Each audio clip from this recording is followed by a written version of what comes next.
এই জাতি এবং রাষ্ট্রকে নিয়ে, ঠিক আছে, কোনটা জাতি আর কোনটা রাষ্ট্র? জাতি এবং রাষ্ট্র কি একই বিষয়?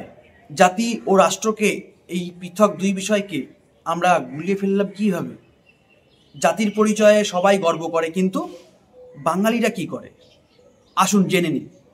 আসলে জাতি এবং রাষ্ট্রকে নিয়ে একটা কনফিউশন ঐতিহাসিকভাবে আমাদের মধ্যে কিন্তু চলছে এবং সেটা এখনো প্রবাহমান। কিরকম জানেন? কিছুদিন আগে আমি আমার কিছু পরিচিতদেরকে অল অফ এ সাডেন জিজ্ঞেস করি যে ভাই, তোর জাতি কি রে? তোর জাত কি? তোর জাতি কি? তো যে উত্তরগুলো এসছিল না, খুব ইন্টারেস্টিং। একজন বললেন, একটু ঘাবড়ে গিয়ে বললেন, আমি ইন্ডিয়ান, এটাই আমার জাতি। একজন বললেন, আমি হিন্দু, এটাই আমার জাতি। একজন বললেন, আমি মানুষ, এটাই আমার জাতি।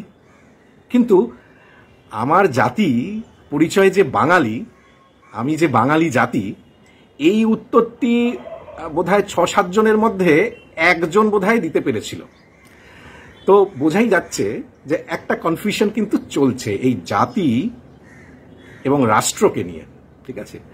কোনটা জাতি আর কোনটা রাষ্ট্র, এই গুলিয়ে ফেলার যে একটা অভ্যেস, এটা কিন্তু নতুন নয়, এটা একেবারে ঐতিহাসিক অভ্যেস। কিরকম জানেন?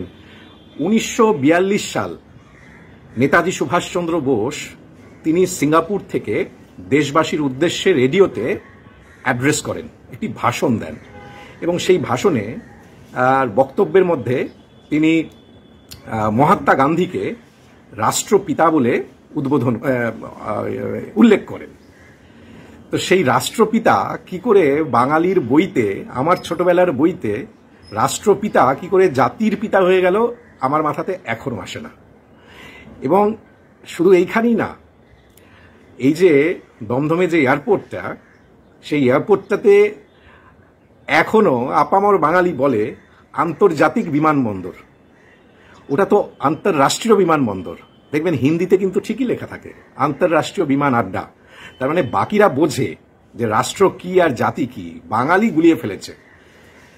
এবং এইটাই একটা বড় সমস্যা। আমি সেই কারণেই এই ভিডিওটি করছি, যে এই গুলিয়ে ফেলা, এটার ফলটা কি হতে যাচ্ছে বা হচ্ছে আমাদের সাথে। এবং এটা শুধু এখানেই সীমাবদ্ধ নয়।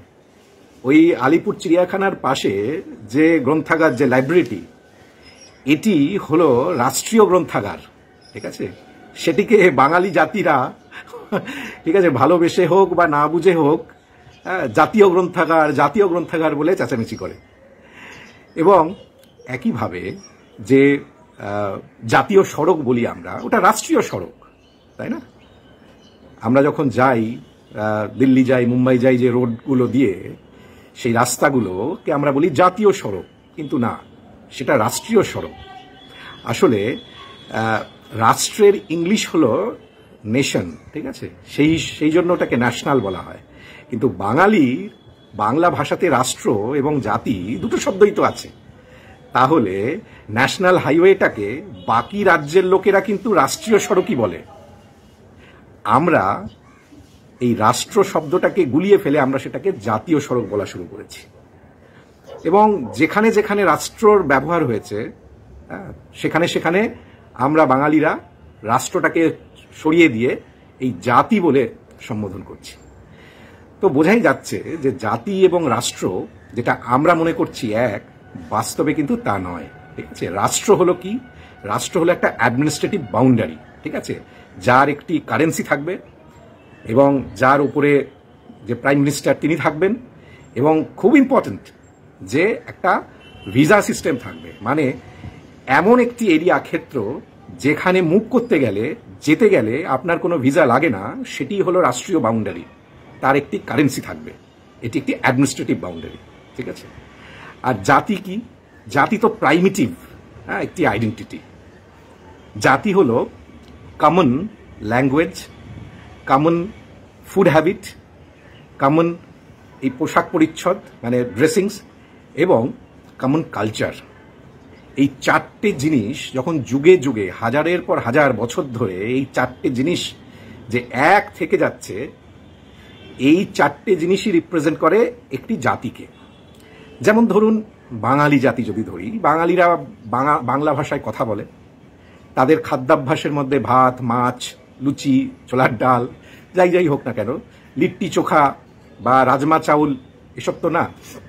এবং পোশাক পরিচ্ছদটা এখন অনেক কমন হয়ে গেছে, কিন্তু বাঙালিদের সেই ট্র্যাডিশনাল যে শাল, ধুতি এবং যে শাড়ি পরার যে স্টাইল, যেটা গোটা ইন্ডিয়া অ্যাডপ্ট করেছে, যে বাঙালি স্টাইলের শাড়ি পরাটা, ঠিক আছে। তো এই পোশাক পরিচ্ছদ এবং কালচার, যেটা খুব ইম্পর্টেন্ট, আমাদের এই যে দুর্গাপুজোকে নিয়ে আমাদের যে কি বলে আনন্দ, উৎসাহ, সেটা নিশ্চয়ই আর বাকিদের নেই। যেমন ধরুন মারাঠা, সেটাও আরেকটি জাতি। মারাঠারা মারাঠি ভাষায় কথা বলে, তাদের একটা টিপিক্যাল শাড়ি পরার একটা স্টাইল আছে, মারাঠি শাড়ি, ঠিক আছে। তাদের মধ্যে নির্দিষ্ট কিছু খাওয়ার, পাও ভাজি টাজি এরকম আছে, যেগুলো শুনেছি আমি, অত বলতে পারবো না। তো তারা সেই পাও ভাজি এসব খায় এবং সেখানে গণপতি বাপ্পা নিয়ে তারা ধুমধাম করে সেই আনন্দে মেতে ওঠে। তাহলে বোঝাই যাচ্ছে একটি জাতির পরিচয় একেবারে কিন্তু প্রাইমেটিভ, এবং বাঙালি চাইলে কাল মারাঠি হতে পারে না, তাই না? মানে জাতি পরিচয়, জাতি কিন্তু পরিবর্তনশীল নয়, জাতি চেঞ্জ হয় না, ঠিক আছে। আপনি চাইলে কাল তামিল হতে পারবেন না, তামিল কালকে কিন্তু মারাঠি হয়ে যেতে পারবে না, এরকমটি হয় না, ঠিক আছে। এটি জন্মের পর থেকে মৃত্যু পর্যন্ত এটি একটি অপরিবর্তিত পরিচয়, হলো জাতি পরিচয়। আর রাষ্ট্র পরিচয় তো বললামই যে এটি একটি অ্যাডমিনিস্ট্রেটিভ বাউন্ডারি, ঠিক আছে। এটিও খুব ইম্পর্টেন্ট, হ্যাঁ, পলিটিক্যালি প্রচণ্ড একটি ইম্পর্টেন্ট পরিচয় অবশ্যই। এবং পাসপোর্ট, ভিসা এবং রাষ্ট্র পরিচয় কিন্তু পরিবর্তনশীল, পরিবর্তন করা যায়। মানে এরকম নয় যে একটি প্রাইমেটিভ। মানে কাল যদি আপনি চান, পড়াশোনায় যদি আপনি ভালো থাকেন, তাহলে আপনি বিদেশে চলে যেতে পারেন, এবং সেখানে গিয়ে আমেরিকার সিটিজেন হয়ে যেতে পারেন।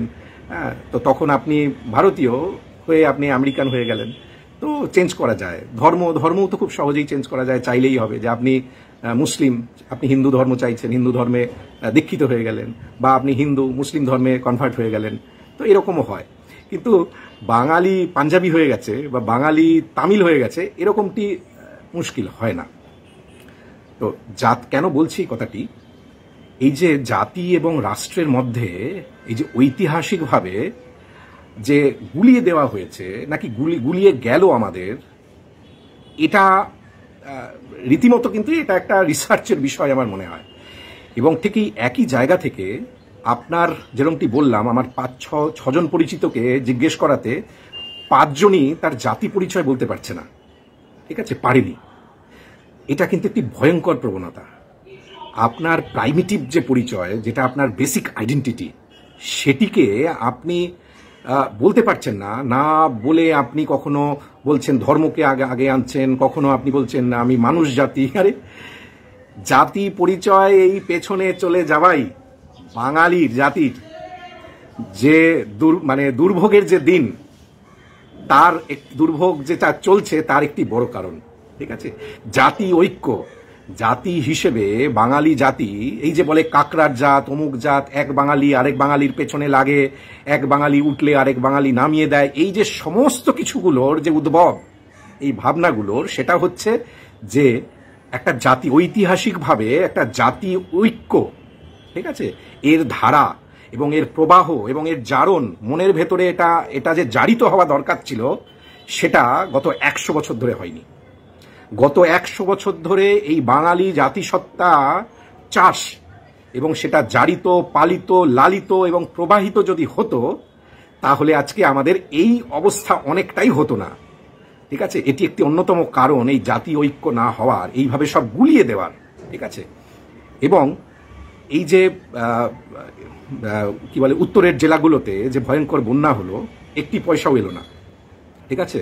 অথচ কর্ণাটকা এবং মহারাষ্ট্রে কিন্তু প্রায় 2000 কোটি টাকা সেন্ট্রাল লেভেল থেকে গ্রান্ট এলো। অথচ ভারত সরকার পশ্চিমবঙ্গকে, আমাদেরকে এখনো 1 পয়সা দেয়নি।